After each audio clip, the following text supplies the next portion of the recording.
en la cual está expresado el análisis de la situación política y educativa del país. Decimos allí que, si bien es cierto, el objetivo principal de esta segunda convención nacional de nuestro sindicato es analizar la propuesta de nueva ley del profesor, que bajáramos para su discusión luego de la primera convención nacional de diciembre pasado. El objetivo es aprobar el anteproyecto de esta propuesta de ley, pero no podemos nosotros dejar de hacer la discusión de esta importante propuesta en el marco de la situación política, en el contexto político que vive el mundo y que vive nuestro país. Entonces, por lo tanto, esta convención nacional que desarrollamos ahora va a discutir este primer punto, el contexto político internacional y nacional. Ante esto, compañeros, decimos lo siguiente: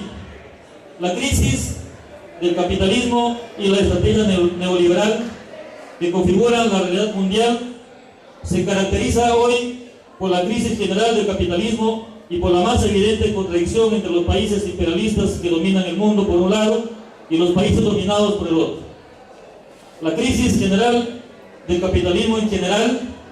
corresponde a procesos de sobreproducción, como todas las crisis cíclicas de este sistema de producción y explotación, crisis que golpea exclusivamente a las clases oprimidas de los países desarrollados y también a las de los países dominados. Esta crisis es la expresión también del fracaso del neoliberalismo, que pretendió reconstruir el sistema luego del fracaso del modelo capitalista de bienestar bajo la orientación de la socialdemocracia europea, traducida luego como posición de tercera vía. La crisis actual se expresa como una crisis financiera, con quiebras de bancos, recesión productiva con el incremento de los desocupados o parados, la crisis de la deuda de los propios países de la eurozona y de la propia cabeza del imperialismo, Estados Unidos, que debe apelar a la venta de bonos de su inmensa deuda para seguir manteniendo el cuantioso gasto en su proyecto de guerra, para seguir financiando la producción y venta de armas a las transnacionales de este necrófilo negocio mundial. Haciendo una revisión histórica, económica, encontramos el análisis del economista alemán Alvater, quien sustenta que la crisis se remonta a los años 70, concretamente al momento en el que empieza la desregulación del mercado financiero, luego de que los Estados Unidos dejaran sin efecto la cláusula de Bretton Woods que imponía el cambio fijo. El cambio fijo no permitía la especulación financiera. Una vez suprimido aquel, las diferentes plazas financieras empiezan a competir entre sí por ofrecer y generar rendimientos e intereses cada vez más altos, haciendo así cada vez más imposible el cumplimiento de pagos por los deudores. En el año 1973, año de la suspensión de la paridad cambiaria, circulaba en el mundo tanto dinero como mercancías. En 1989 ya circulaba 90 veces más dinero que mercancías.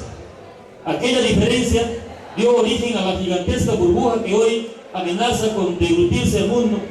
una burbuja en la que toda respiración es en definitiva artificial, porque el dinero, al carecer de respaldo objetivo, se convierte en sí mismo en una mercancía. La principal responsable de la crisis actual es, pues, la burguesía financiera. El universo de las finanzas crece mucho más rápido que la economía real. El dinero rápido impone su lógica interna y comienza a generar productos bancarios para simular el valor que antes le confería el respaldo de la mercancía. Este exceso de dinero circulante es responsable, según el economista alemán, de las conocidas cadenas de explosiones económicas de las últimas décadas: la crisis de la deuda de los países de América Latina en la década de 1980, la crisis de Rusia y los tigres asiáticos en los 90, la crisis de la New Economy alrededor de los 2000, la suprime crisis hipotecaria en los Estados Unidos en el 2007 y finalmente la crisis de la deuda de los estados de la Unión Europea, que según Alvater no será la última. El capitalismo en su versión actual, es sustancialmente un capitalismo financiero. Si bien los excedentes económicos provienen de la economía real, es decir, de la producción y del trabajo de obreros y asalariados,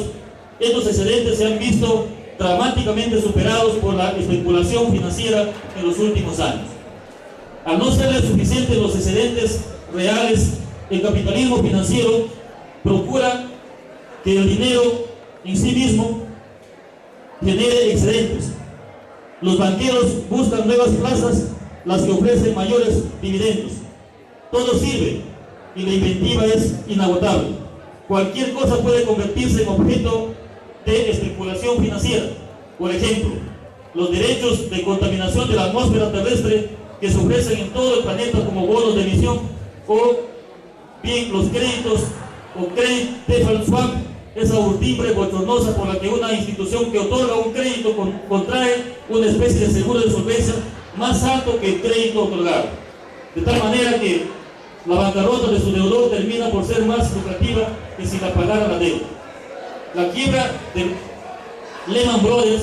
llegó a gran parte de la banca de inversiones al borde del colapso. El problema fue que los estados se dedicaron a salvar la banca con dinero real, inyectándoles préstamos a tasas ridículamente bajas que los bancos a su vez volvían a prestar a los estados endeudados a tasas de interés ridículamente altas. Así se genera la situación en la que se encuentra hoy, una economía estrangulada, obligada a ahorrar, a producir cada vez más para paliar el vacío, generando millones de desocupados, pobres y empleados que asisten boquiabiertos al juego de producir valor a cualquier precio. Es decir, los culpables de la crisis, la gran burguesía financiera de los países imperialistas, no es la que paga la misma, sino que las consecuencias se recargan brutalmente sobre los trabajadores y el pueblo. Frente a la crisis capitalista actual, hay dos alternativas. Primero, la de los capitalistas, persistiendo en salvar al sistema mediante desembolsos de grandes sumas de dinero para reflotar los bancos, industrias y negocios quebrados, pero sin dejar de aplicar el mismo modelo neoliberal de reajuste estructural, cuyos efectos ya conocemos en la propia Europa desarrollada, cuyos pueblos están pagando el irresponsable despilfarro de los recursos generados por los millones de trabajadores. Luego está la de los pueblos, naciones oprimidas, levantando una alternativa de cambios estructurales en sus respectivos países, como viene ocurriendo en América Latina, con distintos grados de profundidad y también con las luchas de los sectores más oprimidos, obreros, desocupados, maestros, estudiantes, la juventud, los indígenas y los campesinos, quienes se enfrentan a las fuerzas represivas y exigen incluso la renuncia de los políticos burgueses para dar paso a nuevos procesos políticos. En el Foro Continental de la Red CEPA y el encuentro de la Red de Investigadores de los Estados Unidos realizados en Vancouver, Canadá, certamen en el cual participamos, hemos confirmado la situación de descontento de los maestros de todos los países asistentes y, lo que es más significativo, de los propios maestros de los dos países del norte, Estados Unidos y Canadá, en los cuales los educadores vienen siendo agredidos en su situación laboral y profesional, con la reducción de los presupuestos en educación para trasladar ese ahorro a las inversiones del Estado en apoyo a las grandes empresas privadas dentro y fuera de su país. La lucha de los indignados y de los protagonistas no menos indignados de la protesta a ocupar en Estados Unidos y Canadá tienen la brillante significación del despertar de millones de ciudadanos, especialmente jóvenes, frente a la farsa de la democracia en los países más ricos del mundo, donde dicen que las oportunidades de empleo y de bienestar han existido para todo aquel que quiera prosperar. La prosperidad y la libertad han sido los dos valores que siempre han predicado como una gran realidad los gobernantes de sus países, especialmente por los gobernantes de la patria de Abraham Lincoln y hasta el escritor neoliberal Mario Vargas Llosa, se convirtió en un alegre difusor de ese mito, que hoy se ha convertido en pura fantasía cuando vemos que los grandes empresarios contratan mano de obra barata en los países centroamericanos para pagar una miseria de salario por trabajos temporales que son recontratados hasta exprimir totalmente la capacidad física de esos trabajadores sin derechos, fórmula despiadada que les permite mantener las altas tasas de ganancia del gran capital. El capitalismo actual, en crisis, no tiene otra salida que seguir perjudicando a la humanidad para seguir sobreviviendo como sistema de explotación del hombre por el hombre,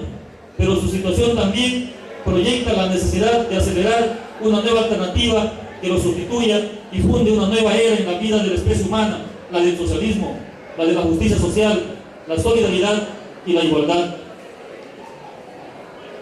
El continuismo neoliberal del gobierno actual. La realidad nacional tiene como aspecto principal de la lucha de clases en el Perú actual la contradicción entre la derecha neoliberal y los de las transnacionales que defienden con uñas y dientes sus privilegios por un lado, y por otro nuestro pueblo oprimido y todos los sectores progresistas que buscamos un verdadero cambio o la gran transformación que ofreciera el hoy presidente Ollanta Humala Tasso, cuya victoria electoral fue el resultado principalmente de una confluencia de esas fuerzas populares y progresistas que siempre han luchado contra el neoliberalismo en el Perú. Las tendencias que pugnan en el Perú actual son en lo fundamental dos. Por un lado está la tendencia conservadora que busca el continuismo del modelo neoliberal impuesto por el liberalismo y el fujimontesinismo y que ha venido siendo consolidado por los dos gobiernos que le han sucedido entre el 2001 y el 2011, siendo el capital transnacional imperialista el que tiene la batuta de la economía y de las decisiones políticas fundamentales, particularmente las que operan en los sectores financieros, mineros y energéticos. Esta tendencia tiene una relación directa y cómplice con el imperialismo, las transnacionales y todas las políticas económicas mundiales que apuntalan la hegemonía de la globalización neoliberal en curso. La tendencia popular y progresista que pugna por transformar el sistema imperante y desmontar el modelo neoliberal que permita avanzar hacia la construcción de un Estado independiente, soberano y desarrollado, eliminando la sobreexplotación de los asalariados, recuperando los derechos de los trabajadores, industrializando el país, defendiendo nuestros recursos naturales y el medio ambiente frente al saqueo de nuestras riquezas están por otro lado. En esta tendencia se expresan con nitidez las luchas de los obreros de las empresas, de los pueblos que defienden su derecho a preservar el medio ambiente, de los maestros y estudiantes por el derecho pleno y gratuito a la educación en todos los niveles y modalidades, de todos los trabajadores asalariados por recuperar sus derechos conculcados en los últimos 20 años,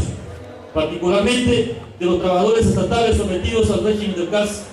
Fue esta tendencia la que determinó la derrota de todas las fuerzas de la derecha neoliberal durante las elecciones del 2011, particularmente la derrota política electoral de la mafia fujimontesista, autoritaria y corrupta, encabezada por Keiko Fujimori Ibarra. El gobierno del presidente Ollanta Humala hasta hoy solo ha logrado algunas medidas económicas, políticas y sociales bajo la aceptación de los sectores capitalistas dominantes, incluidas las transnacionales, con presiones de la derecha neoliberal y debilitado por la existencia de la corrupción en sus propias filas, soslayando su propuesta de lucha implacable contra esta lacra del viejo Estado en crisis, tal como se expresó en las ambigüedades para promover la llamada mega comisión que investiga a regañadientes al segundo régimen gobierno corrupto de el APRA. En la primera evaluación de su gobierno que hiciera luego de los primeros 100 días, el presidente Humala se mostró tan concesivo con los grandes empresarios que no fue capaz de definir su posición frente a la confrontación entre la Newton Mining Corporation y los campesinos y pueblos de Cajamarca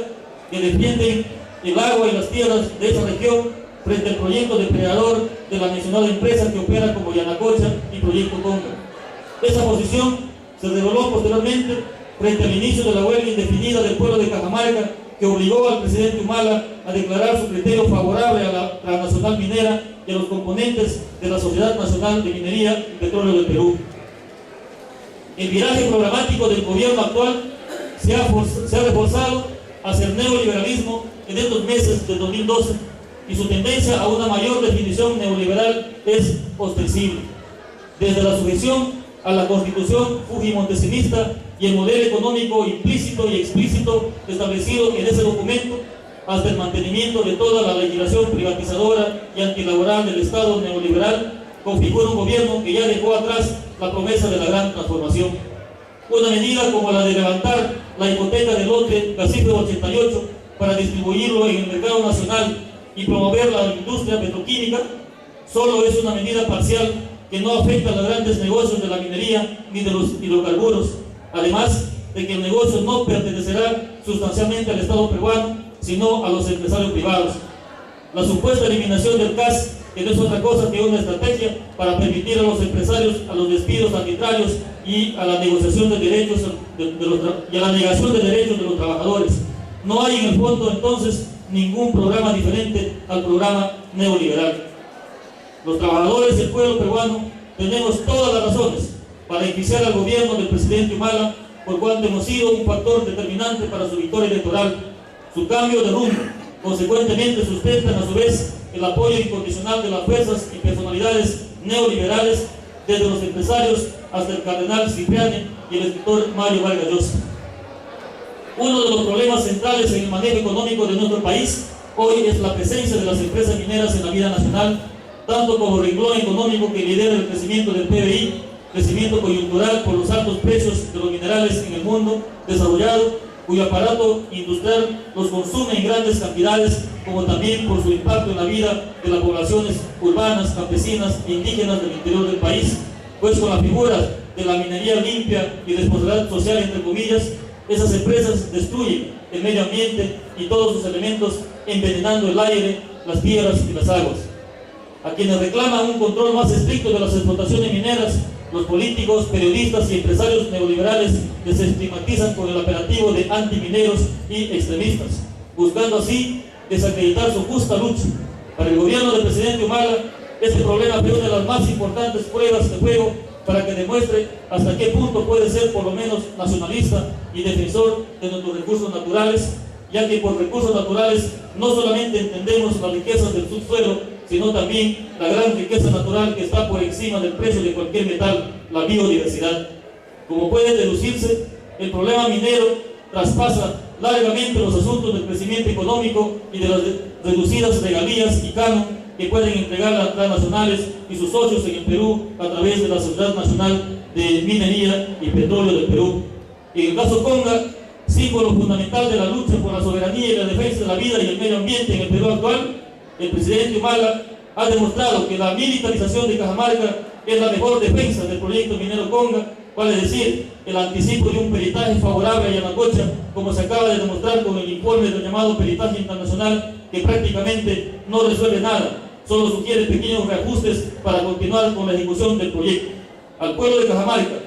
y al pueblo peruano en general no nos queda otra alternativa que continuar con la lucha. El gobierno del presidente Humala Lazo y la reforma educativa neoliberal. La crisis del capitalismo acrecienta la crisis educativa en el mundo, tanto en los países desarrollados como en los del mundo subdesarrollado o emergente. No bien pasaron entre 20 y 30 años de realizadas sendas reformas educativas neoliberales en Europa, Estados Unidos, Canadá, Chile, etc.,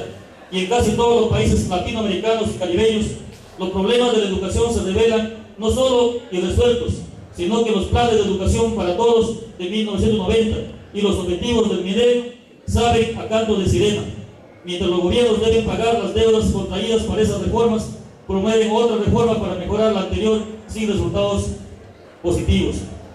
España es el mejor ejemplo de esta afirmación, con reformas continuadas desde 1984, 1992, 1996 y la que nuevamente se viene discutiendo hoy. Lo de Chile es el caso más flagrante de fracaso de una reforma considerada como ejemplo, entre comillas, por los neoliberales conscientes y por los neoliberales ingenuos, hasta desembocar en una lucha de masas que están desenmascarando sin tapujos las profundas desigualdades educativas y culturales en ese país. En el Perú, la reforma educativa neoliberal continúa. El actual gobierno, a través de la ministra de Educación,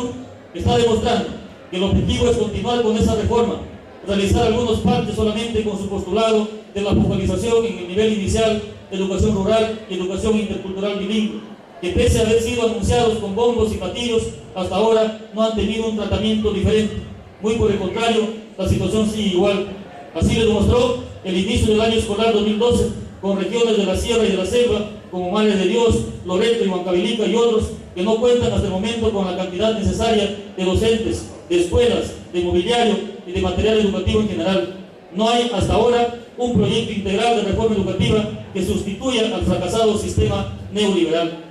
Continuamos con la implementación de un currículo funcional al modelo neoliberal que solo prioriza contenidos cognitivos. Los resultados de la evaluación a los estudiantes no son nada alentadores. lo que trae abajo toda la propaganda pagada del gobierno anterior, que trató de hacer creer que por el solo hecho de evaluar a los maestros pasándoles a una carrera pública llamada meritocrática, los resultados serían mejores. Pero también desbarata la tesis de la ministra de Educación actual, quien viene sustentando que la solución del buen desempeño de los docentes para lograr mejores resultados educativos es una evaluación mejorada dentro de la misma ley de carrera pública magisterial, la nefasta 29062, con medidas parciales que la modifiquen solamente. Si no hay inversión suficiente, si no cambiamos el currículo, si no recuperamos el carácter científico de la educación y si no se aprueba una ley del profesorado, no habrá resultados favorables. Actualmente se trata de traficar con la propaganda de la infraestructura educativa con las llamadas escuelas marca Perú, al mismo estilo de los denominados colegios emblemáticos que hoy se investigan los actos de corrupción que acompañaron a esos proyectos del gobierno aprista. La corrupción en la administración educativa continúa, pese a la presión del magisterio y de algunos escasos medios de comunicación exigiendo la investigación de actos corruptos producidos en el anterior gobierno, como la venta amañada de las sedes del Ministerio de Educación, la adquisición sobrevalorada de textos, equipos de cómputos, carpetas, etc., cuyas pruebas pretendieron desaparecerse con el incendio del almacén del Ministerio de Educación. Simplemente no se investigan y se dejan pasar. La negativa a nuestra reiterada exigencia de la creación de una comisión de la verdad en el Ministerio de Educación es muy expresiva al respecto. En las regiones del interior del país, la educación ha involucionado en su proceso de educación pública por la inexistencia de un proyecto educativo que ataque sistemáticamente los problemas fundamentales de la educación, empezando por la administración regional y las administraciones locales, las UGELs, cuyas incapacidades y procedimientos irregulares acentúan el caos del sistema, repitiendo la crisis que se da a nivel nacional. Si esto continúa de esa manera, de nada habrá servido la derrota de la municipalización de la educación, triunfo alcanzado por la lucha permanente del Magisterio Nacional y del pueblo. La situación del magisterio no ha mejorado en nada. Continúa la negativa del incremento salarial, el pago de la deuda social, los derechos contemplados en la ley. El ofrecimiento de la mesa de trato directo de anuncios sobre estos temas por parte de la ministra en el mes de mayo no resuelve el problema. Los maestros necesitamos que nos incrementen el salario y el pago de lo que nos corresponde por derecho adquiridos ahora. Finalmente, la legislación laboral del magisterio ha pretendido ser desbaratada por el régimen pasado, pero el magisterio ha sabido dar la pelea defendiendo los derechos ganados por todos. Considerando que la mejor defensa es el ataque y contando con la necesidad de defender nuestros derechos conquistados, debemos intensificar la difusión y discusión de nuestra propuesta de nueva ley del profesorado, ley de la unificación y la dignificación del Magisterio Nacional. Por las consideraciones señaladas, la Segunda Convención Nacional acuerda: primero, persistir en nuestra posición de lucha contra el neoliberalismo y por una nueva alternativa frente al capitalismo en el mundo y en nuestro país, confrontando al gobierno de Ollanta Humala en su intención de continuar con el mismo modelo perverso de producción neoliberal. 2. Expresar nuestra solidaridad con las masas oprimidas que vienen luchando en cada uno de los países por sus derechos y contra el sistema de explotación de que son víctimas, como son los casos de Estados Unidos, Inglaterra, Francia, Italia, Grecia, España, Chile, Brasil, México, Honduras, entre otros países. 3. Expresar nuestra solidaridad con los pueblos árabes que vienen siendo víctimas de sendas conspiraciones dirigidas por los países imperialistas de la OTAN para tener el camino libre hacia el apoderamiento de la explotación de los recursos energéticos del petróleo, aparentando luchas por la democracia. 4. Expresar nuestra solidaridad con Cuba, que cada vez recibe el respaldo de los países por el cese del bloqueo por Estados Unidos, como ocurrió en los últimos días en la Cumbre de las Américas desarrollada en Cartagena de Indias, Colombia, donde el imperialismo se vio totalmente aislado y derrotado, pues la votación a favor de Cuba fue de 34-2. 5. Seguir luchando en nuestro país contra el modelo neoliberal y sus expresiones de corrupción e incapacidad en las regiones, promoviendo la unidad de los sectores populares. 6. Continuar en la lucha por una nueva educación en el Perú y la recuperación de los derechos conculcados a los maestros, estudiantes y padres de familia. 7. Continuar en la batalla por una nueva ley del profesorado que unifique y dignifique el Magisterio Nacional, devolviéndole los derechos conquistados y avanzando a mejores sistemas de formación, evaluación, remuneración, etc. 8. Encomendar al CEN del SUTEP la elaboración de un plan nacional de trabajo y lucha para la difusión del anteproyecto de nueva ley del profesorado especialmente para recoger el aporte de las diferentes instituciones, organismos y personajes distinguidos para su mejoramiento propio y la ampliación del frente en apoyo a la discusión y promulgación de esa ley. 9. Levantar una plataforma de lucha que contenga los puntos principales siguientes: pago de la deuda histórica del 30%, preparación y evaluación de clases, por una nueva ley del profesorado, por la unidad y la dignificación del magisterio, aumento de remuneraciones al Magisterio Nacional postergado, solución del pliego de reclamos del SUTEP, solidaridad con el pueblo cajamarquino en defensa de la vida, el agua y el medio ambiente por un desarrollo sostenible.